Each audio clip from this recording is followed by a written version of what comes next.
Salut à tous, dans cette vidéo on va parler de smartphones et pas seulement de Apple qui nous emmerde avec ses petits 4 pouces grand comme les smartwatches qui prennent même pas les cartes SD. Tout d'abord sachez que les smartphones c'est comme les fruits et légumes, il y a des saisons pour les acheter. Chaque année il y a des salons, que ce soit la MWC, le MEDPI, l'IFA, le CES, dans lesquels il y a plein d'annonces concernant les smartphones et souvent les ordinateurs et les autres appareils technologiques. Essayez de ne pas acheter un smartphone juste avant ces salons, parce que dans ces salons il va y avoir plein d'annonces et évidemment le prix du smartphone que vous visiez va dégraisser, ou alors vous allez avoir envie de vous acheter le nouveau. Et il est bon d'avoir une vue sur ce qui va sortir avant de vous lancer. Sachez également qu'Apple ne respecte rien sur ces salons et qu'ils annoncent systématiquement leurs nouveaux produits au mois de juin ou au mois de septembre. Cette année c'est foutu pour le mois de juin, je vous le dis direct, l'iPhone 8 ce sera minimum septembre, voire même une annonce pour septembre, une dispo pour Noël avec des tarifs astronomiques encore pire que le Galaxy S8. Tout de suite nous allons voir comment acheter des trucs beaucoup plus sympathiques à des prix vraiment moins chers.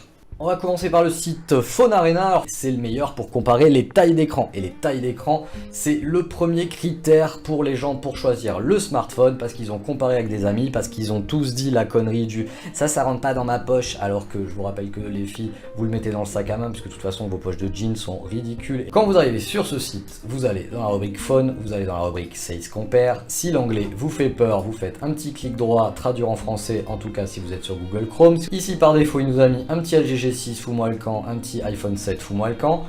On va quand même parler un petit coup de l'iPhone 7 Plus, tac, et du Galaxy S8 Plus. Et puis rendons à César ce qui est à César, on va rajouter le Xiaomi Mi Mix. Sachant que le 2 a été annoncé et qu'il va arriver avec des caractéristiques encore plus grosses. Alors ici on peut voir les smartphones.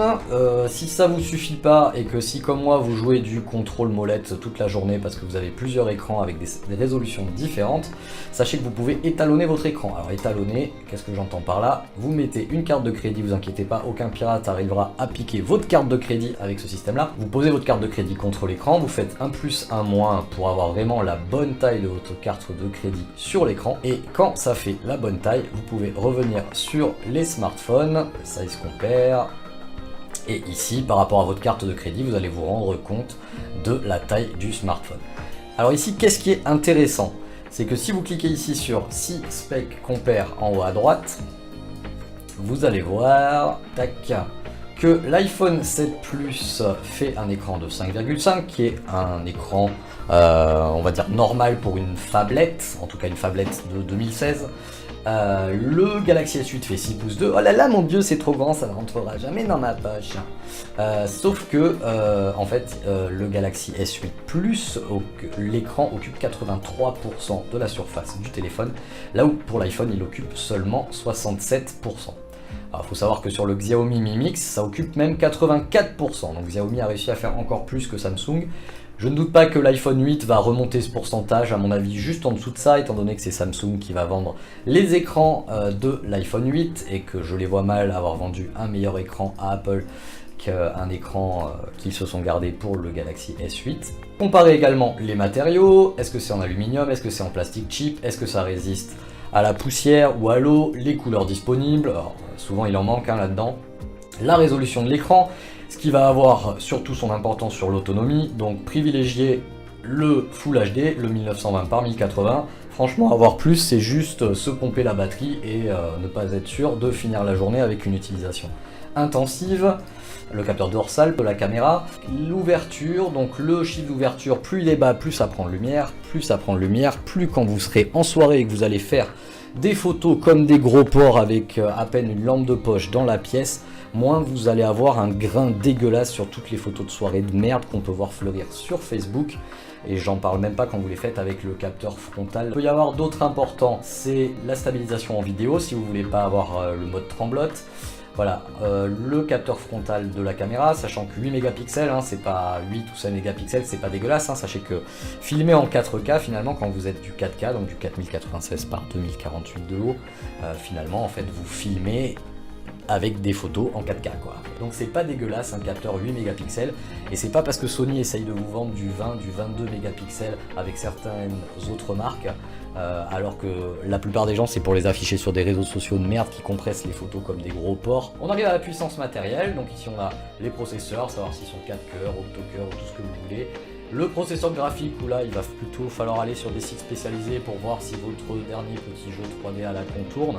La mémoire RAM, le stockage intégré, et je dis bien intégré, et surtout est-ce qu'on va pouvoir rajouter des cartes micro SD. Donc une carte micro SD ça coûte que dalle, 128 Go en promo sur Amazon ça doit coûter 30 balles. Donc c'est pas parce que Apple vous vend ça 200 balles l'écart entre un 32 et un 128 qu'il faut croire que avoir 128 Go c'est un truc de luxe de fou.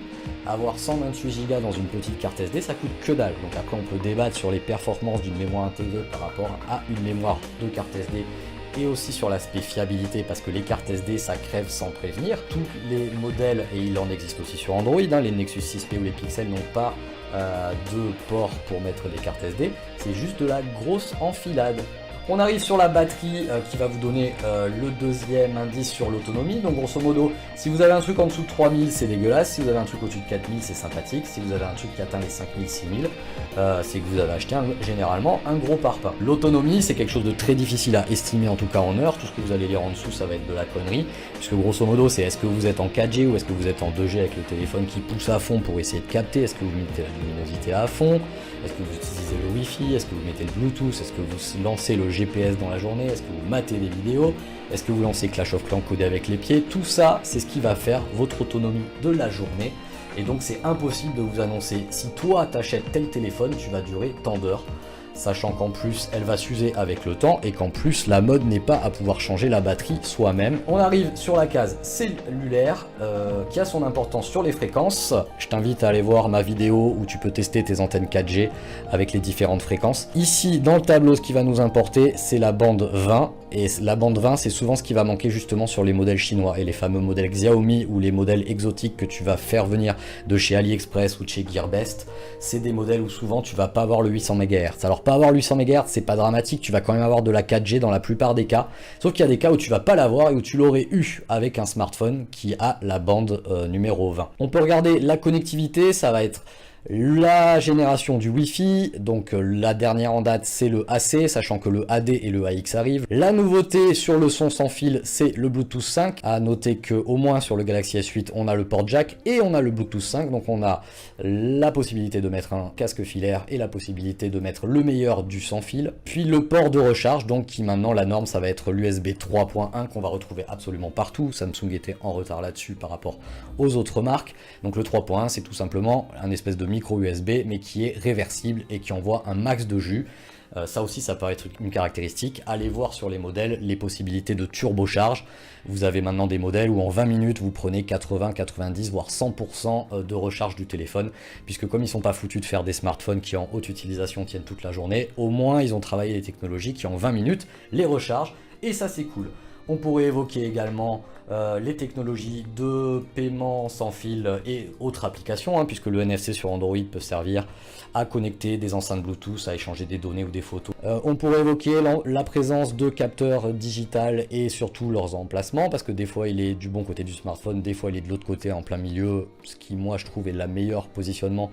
Et sur le dernier Galaxy S8, il est surtout sur le côté, ce qui fait que tu fous ton doigt en plein milieu du capteur photo. Bref, ce site web est super cool pour comparer les caractéristiques et mais il y a encore plus cool. Moi en fait j'utilise les deux, un coup l'un, un coup l'autre. C'est versus.com.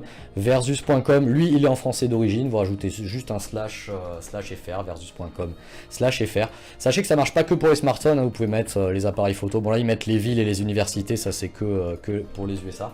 Mais si ici vous mettez un OnePlus 3T, tac, ici vous avez un petit plus, vous ajoutez un deuxième téléphone, on va descendre en gamme un peu, hein, parce que j'avais dit que je ferais pas que du Samsung et du Apple, et puis tout à l'heure je vous mets que des téléphones à 800 boules. On va mettre un Zenfone 3 Max, parce qu'il était en promo la semaine dernière et que j'ai plein de potes qui l'ont acheté à 160 balles, et que franchement il fait le job. On peut mettre un Motorola G5 qui doit s'appeler comme ça, voilà, là on est sur du smartphone à 150 €, des choses comme ça, des trucs très corrects. On va comparer. Et là, on a quelque chose de beaucoup plus graphique. Voilà, la mémoire vive, la vitesse du processeur, la puissance de la batterie, les mégapixels. Voilà, on retrouve les 3 téléphones et là, vous pouvez comparer de manière un petit peu plus graphique que l'autre toutes les caractéristiques des smartphones. Et ça, c'est plutôt cool. Voilà, donc je tenais à vous montrer ça. On va attaquer le nerf de la guerre, c'est-à-dire le pognon. Et le pognon, je vais vous donner quelques petites astuces. Donc, tout d'abord, Keepa, moi je l'utilise pour comparer les prix des Amazon, mais des Amazon de toute l'Europe d'un seul coup, visuellement un peu façon trader. Vous ajoutez ça à Chrome et quand vous arrivez sur la page d'un smartphone, je vais faire F5 pour rafraîchir, c'est encore plus intéressant sur la photo. Vous descendez ici et sur la page produit, grâce à ce plugin, vous avez directement ici façon trader les courbes, un peu comme quand vous avez des pop-up sur les sites pirates qui vont vous dire que vous pouvez devenir millionnaire en claquant toutes vos économies de merde dans la bourse. Et ici, vous cliquez donc sur la planète ici à gauche.